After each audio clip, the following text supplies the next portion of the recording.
on a toujours la zomino qu'on a mis à lobby. Qu'est-ce que tu proposes à Bongo Bato Bazala été papa ou à la mayele mingi, a préparé les bottes à Yambo était à Kufa, et biloko na ngai oyo, bo pesa yango na bana na ngai, po ete ba continuer ko vivre, ba activité na ngai oyo, bo kanga ngote bozo ya ngote ya bana. Mais akufi batu ya famille oyo précisément mobali, ba yeka ko temi sapi na bango na biloko wana. Ba yeka ko tsa bazolo na bango, na ba business na ba pambole ya batu ya libota oyo.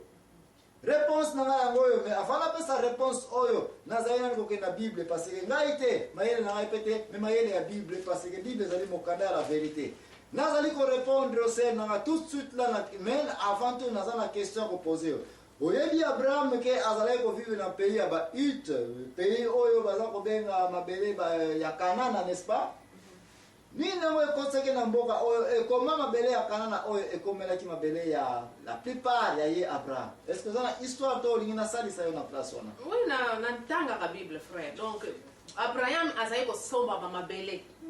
Oui. Azali ko somba mabele, azali ko tonga ba bui amai. Oui. Non, azali ko sala me ka mabele bele na mboka wana. Donc olingolo ba ke azali ko somba ba portion ya ba terrain na ye, n'est-ce pas? Oui oui. Et ba terrain officiellement za ko somba donc eza ya ye. Eza ya ye oui, azali ko somba. Officiellement. Oh, officiellement. Bon, siko si omona mutu asombi terrain na ye to concession na ye. Et puis aye so ser ya ko sala ba bilanga na et puis yo ko sala ba bilanga et puis ozlo ni suba nzete mo ya yo. Non, banzete wana eza yo te. Ngelo ba ke so ka personne tena bat. Bon, siko po sombi terrain o to ya ba. Mais Abraham ya olobi aza ko somba terrain wana. Aza ko somba wana. Ele ko mi territoire privé ya ye moko ba domaine ya ye. Merci mingi ser na ngai l'activiste Anintemo nazali ko remercier yo na ba réponse sili ko pesa na de place wana faire réponse na ngai ezali. Réponse na ngai yango yo. Abraham na tanga za ko somba ba mabele o pona bibwele na ye na ba travailleur na ye. Officiellement za ko pesa mbongo ezali domaine privé na ye, n'est-ce pas? Tika na prendre yo na likolo na yango ete tango Abraham azako timola mabulu wana oyebi na tango ya kala batu bazalaki na ba kobenda ka ba conteneur tenetika mikolo lelo na ba diru na ba mituka minene banda na ville ya capital tina po kobenda ka marchandise minene po ba commerçant ya minene tina data lelo bazali na tango ya kala pi bazali okoya kokuta place wana ete ba commerçant ebele bazakuta na mboka ninga ba Ethiopie Egypte bazakuta na Syrie bakatsa ka ba désert ba désert mai ezalité mais na tango wana ba chameau ba cheval yango ni mzali neta ba mituka minene neta ba train weza kokumba ba marchandise quantité koka mais ndeko na ngatika na poser question est-ce que si on mona place ezali ke ville ezate eloko moko ezalité mais mutaye asali station ya essence wana bongo place ngo batu ba mituka ezaka koleka na pamba kaka sans que tellement non que tellement po e ba esomba essence to esomba carburant n'est-ce esomba essence mazout ba biloko de wana c'est pour vous dire que Abraham batu mingi ba yebite Abraham c'est like ingénieur en mine et carrière parce que mai ezali mine est-ce que tu l'as entendu yeah mine et carrière batu soko yoki mutu azali un ingénieur en mine et carrière mayele na ye bazali ko lukela mona deux places place ali boso comment akoyi ko détecter que awa mine ezali awa mais si tout okoyi ko exploiter d'une façon la qualité moko industrielle ko humela okoyi ko timola puya mai ezali ka mine wana parce que timola wana pamba carrière wana mayele soki ezali te bat ba koya wana ba ko kufa Abraham azali ingénieur en mine et carrière mais si tu ayeba yiko somba ke mabelo za ko somba place oyo ko na seku na soki to timoli à quelques mètres donc kuta nini na mai sama ivi ezate sama ba shamu ba koleka te yango wana za komona ba mabele baza kotekela Abraham na pri ya muke ka ezalaki na presque vide ba terrain ba tumo balingaki yango te mais pour Abraham timoli azui mai na ye place wana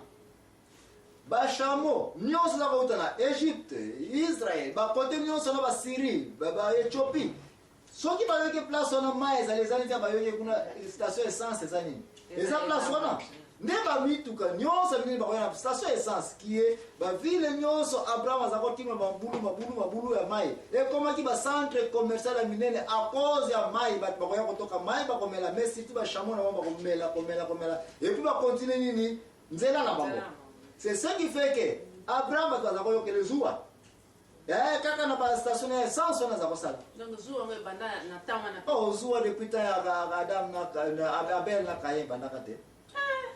baza kosala boye soki baye na puya bato baye kosopa nini mabele bakayika nyanyo bababulu nyonso badetruire yango mpona nini mpo abraham aza koya kaka riche na bamabulu leka ya mai wana kobosana te un ingénieur a mine et carrière abraham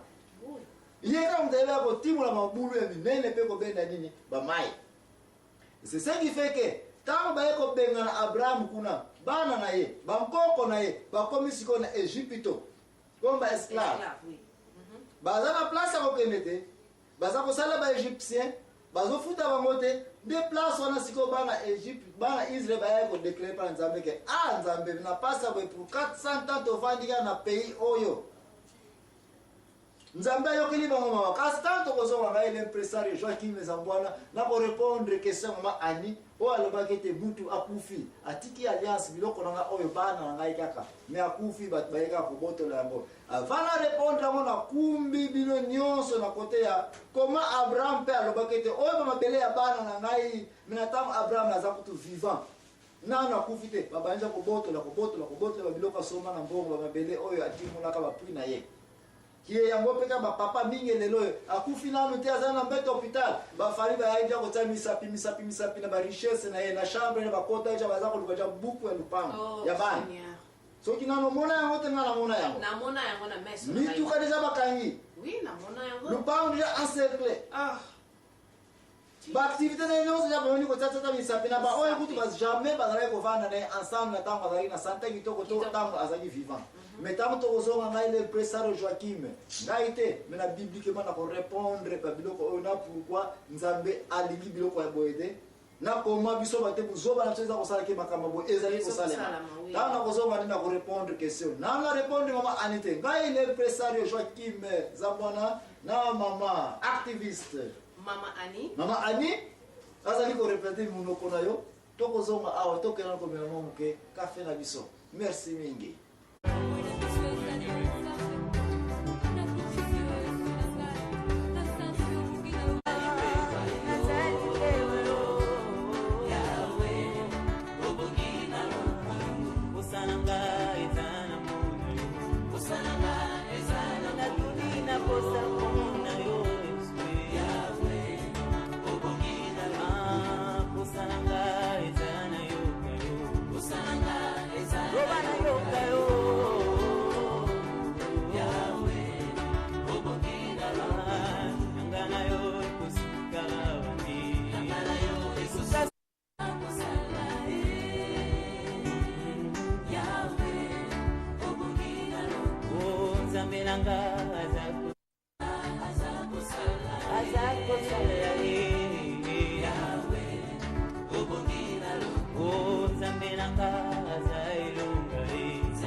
Accompagné na mama l'activiste